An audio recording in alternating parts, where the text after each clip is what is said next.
Hi, kiddo. You ready for your bedtime story?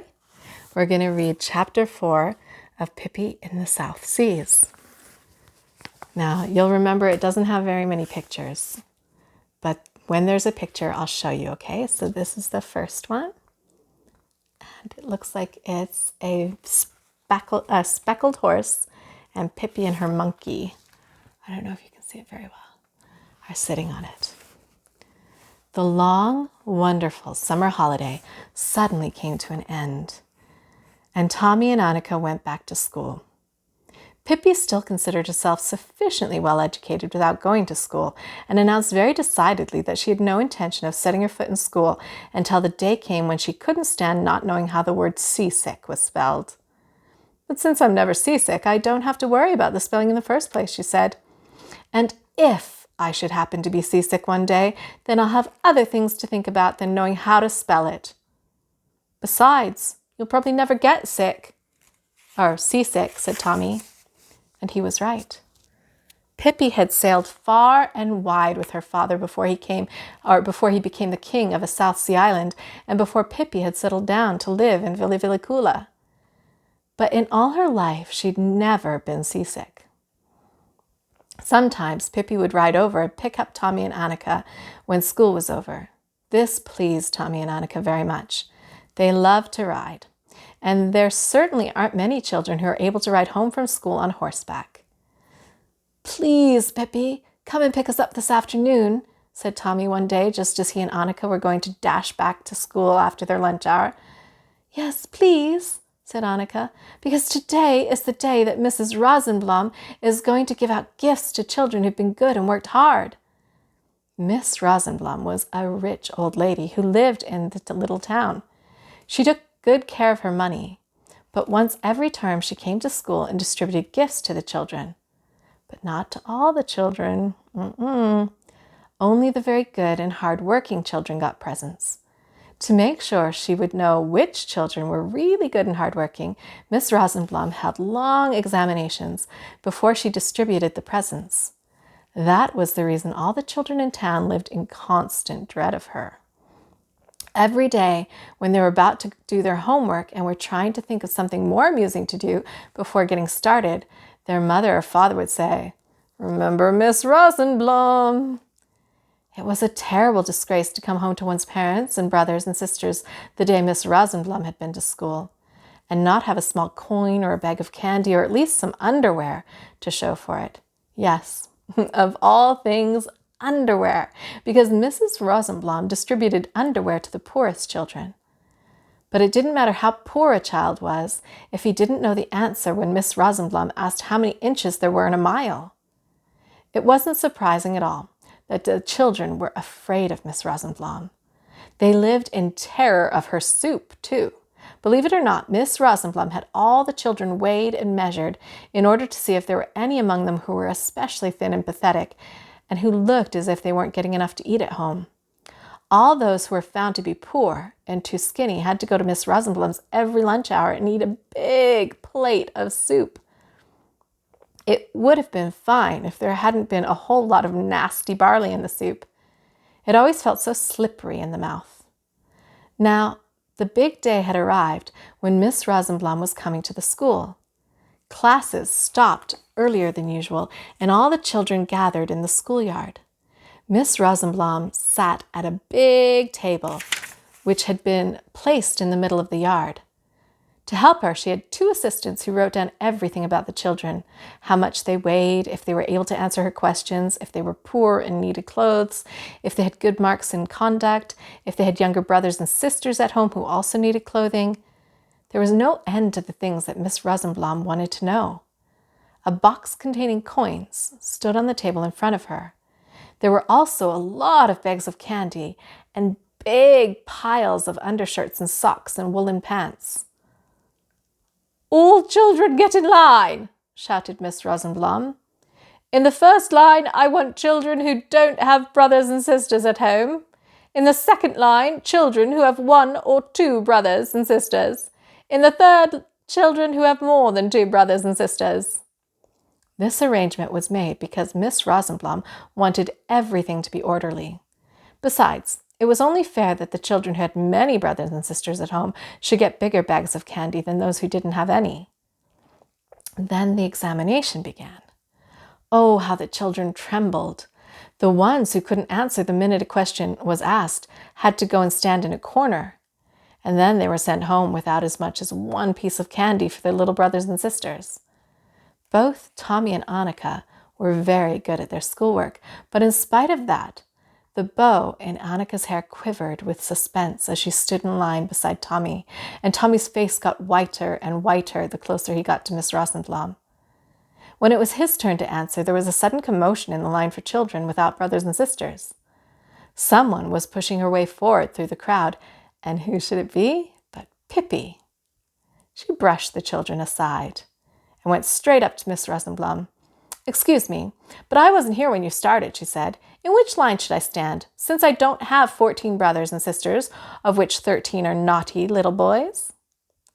Miss Rosenblum looked very disapproving. "You can stay where you are at present," she said. "But it seems to me that quite soon you will be moved over into the line of children who are going to stand in the corner." When the assistants wrote down Pippi's name, and she was weighed in order to find out whether she needed any soup, but she weighed 5 pounds too much for that. "You don't get any soup," said Miss Rosenblum. "Sometimes luck is with me," said Pippi. "Now all I have to do is get by without getting stuck with the underwear. Then I'll be able to breathe more freely." Miss Rosenblum paid no attention to her. She was looking through the dictionary for a difficult word for Pippi to spell.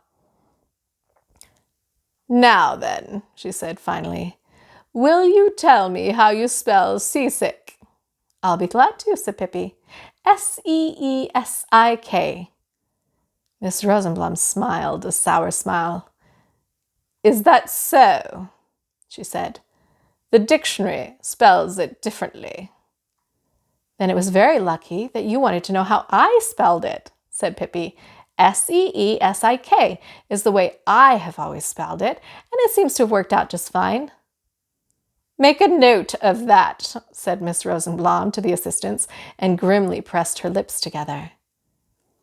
"Yes, do that," said Pippi. "Make a note of this fine spelling, and see to it that the change is made in the dictionary as soon as possible." "I wonder if you can answer this one," said Miss Rosenblum. "When did King Carl XII die?" "Oh dear, is he dead too?" cried Pippi. "It's awful how many people die these days. If he'd kept his feet dry, I'm sure it would never have happened." "Make a note of that," said Miss Rosenblum to her assistants in an icy voice. "Yes, by all means do that," said Pippi, "and make a note that it's very good to keep leeches next to the skin, and you should drink a little warm kerosene before going to bed. It's very invigorating." We have a picture. Oops, can you see? There's Miss Rosenblum. There's Pippi. Okay. The children, Miss Rosenblum looked desperate. "Why does a horse have molars with dark markings running through them?" she asked in a stern voice. "But are you sure that he has?" said Pippi thoughtfully. "You can ask him yourself. He's standing over there," she said, and pointed to her horse, who was tied to a tree. She laughed contentedly. "It's a good thing I brought him along," she said. "Otherwise, you'd never have known why he has molars with markings in them, because honestly, I have no idea, and what's more, I don't care much either." A narrow line was now all that was left of Miss Rosenblum's mouth. "This is unbelievable," she mumbled. "Absolutely unbelievable." "Yes, I think so too," said Pippi, pleased. "If I continue being this clever, I probably won't be able to avoid getting a pair of pink woolen underdrawers." "Make a note of that," said Miss Rosenblum to the assistants. "No, don't bother," said Pippi. "I really don't care so much about pink woolen underdrawers. That wasn't what I meant, but you could make a note saying I'm to have a big bag of candy." "I'm going to ask you one more question," said Miss Rosenblum, and her voice sounded as if she were strangling.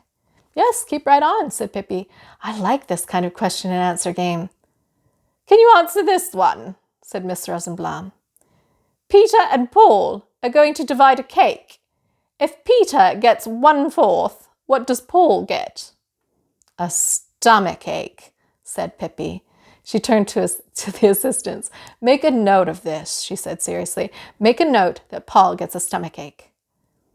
But Miss Rosenblum was finished with Pippi. "You are the most stupid and disagreeable child I have ever seen," she said. "Go over and stand in the corner." Pippi obediently trotted off, muttering angrily to herself. "It's unfair because I answered every question." When she'd walked a few steps, she suddenly thought of something and quickly elbowed her way back to Miss Rosenblum. "Excuse me," she said, "but I forgot to give my chest measurement and my height above sea level. Make a note of that," she said to the assistants. "Not that I want any soup, far from it, but the books should be in order after all." "If you don't go over and stand in the corner immediately," said Miss Rosenblum, "I know a little girl who is going to get a sound spanking." "Poor child," said Pippi. "Where is she? Send her to me and I'll defend her. Make a note of that." Then Pippi went over and stood in the corner with the children who couldn't answer questions. There, the atmosphere was far from happy. Many of the children were sobbing and crying at the thought of what their parents and brothers and sisters would say when they came home without the least little coin, without any candy. Pippi looked around at the crying children and swallowed hard several times. Then she said, "We'll have a question and answer be all on our own." The children looked a little bit more cheerful, but they didn't quite understand what Pippi meant. "Form 2 lines," said Pippi. "All of you who know that King Carl XII is dead, stand in one line, and those who still haven't heard that he's dead, stand in the other." But since all the children knew that King Carl XII was dead, there was only one line. This is no good," said Pippi. "You have to have at least 2 lines, otherwise it isn't right. Ask Miss Rosenblum and you'll see." She stopped to think. "I have it," she said at last. "All very clever and well-trained pranksters will form 1 line." "And who's to stand in the other?" said a little girl who didn't want to be thought of as a prankster. "In the other line, we'll put all those who are not quite so clever at playing pranks," said Pippi. Over at Miss Rosenblum's table, the questioning was continuing full force, and now and then a child on the verge of tears came shuffling over to Pippi's crowd. "And now comes the hard part," said Pippi. "Now we're going to see if you've been doing your homework." She turned to a skinny little boy in a blue shirt. "You over there," she said. "Give me the name of someone who's dead." The boy looked a little surprised, but then he said, "Old Mrs. Peterson in number 57. "What do you know?" said Pippi. "Do you know anyone else?" No, the boy didn't. Then Pippi put her hands in front of her mouth in the form of a megaphone and said in a stage whisper, "King Carl XII, of course." Then Pippi asked all the children in turn if they knew anyone who was dead, and they all answered, "Old Mrs. Patterson in number 57 and King Carl XII. "This examination is going better than I'd expected," said Pippi. "Now I'm going to ask only one more thing. If Peter and Paul are going to divide a cake, and Peter absolutely doesn't want any, but sits himself down in a corner and gnaws on a dry little bit of bread, who is then forced to sacrifice himself and down the whole cake?" "Paul!" shouted the children. "I wonder if children as clever as you could be found anywhere else," said Pippi. "But you shall have a reward." From her pockets, she dug out a whole handful of gold coins, and each child got one. Each child also got a huge bag of candy, which Pippi took out of her rucksack. That is why there was great rejoicing among the children who were supposedly in disgrace. And when Miss Rosenblum's examination was finished and everybody was going home, the children who'd been standing in the corner were the quickest to disappear. But first, they all crowded around Pippi. "Thank you, dear Pippi," they said. "Thank you for the coins and the candy." "It's nothing," said Pippi. "You don't need to thank me. But you must never forget that I rescued you from the pink woolen underdrawers." And that's the end of chapter 4. Good night. I love you.